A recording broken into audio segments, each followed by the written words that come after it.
बघा तुमचं आपल्या नवीन ब्लॉगमध्ये आणि मी तुमचा कृता शिंदे सुरू करतो आपला नवीन ब्लॉग.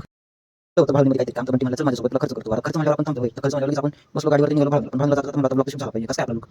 विशेष नाही तर आपला हानवर देऊ त्याचं नुकतं लग्न झालेलं आपले बाळभाऊ हे पण नुकतेच भाडून निघाले होते आणि मग काय म्हणलो तेव्हा त्यांना कॅमेरा झाडा आणि बंटी भाऊची जरा व्यवस्थित चर्चा चालली होती. नुकते दोघांची बायपास रोडला भाडवणी गुळगाव पिंपळगाव रोठा याच्या बायपास रोडला आणि आपण प्लसमध्ये त्यांनी काही कपडे शिवाय टाकले होते काय त्याचे कपडे वगैरे त्यांनी घ्यायला तो आतमध्ये आणि सोबत मला चल म्हणलं चला चला बघा काय तुझं काय माझं काय दोघांचं एकाच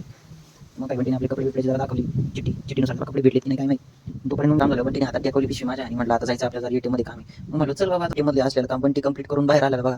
आणि आम्ही चाललो आता पण भावनेमध्ये शिकलेले आहेत किंवा टाकळी खाजगावमध्ये शिकलेले आहेत किंवा 10वीच्या नंतर ज्यांनी MSIT केली आहे त्यांच्यासाठी हा रस्ता खूप महत्त्वाचा आहे. या रस्त्यापाशी त्यांच्या खूप महत्त्वाच्या अशा आठवणी जुळलेल्या आहेत आणि सोबतच आम्ही आता चाललोय पुढे. बंटी मला चला जाऊ आपण काहीतरी खाऊया म्हणलो चालू सगळं काम झालं बंटीला घ्यायचं नळ्या आता बंटी आला पाईपच्या दुकानामध्ये पाईपच्या दोन नळ्या घेतल्या सगळ्या माया बापांनी दिल्या त्यानंतर आम्हाला दिसले दाजी आम्हाला भेटली अचानक दाजी बिजी सगळे एका गाडीवर बसलो आम्ही आणि मग धरला गावचा रस्ता दाजीनं म्हणलो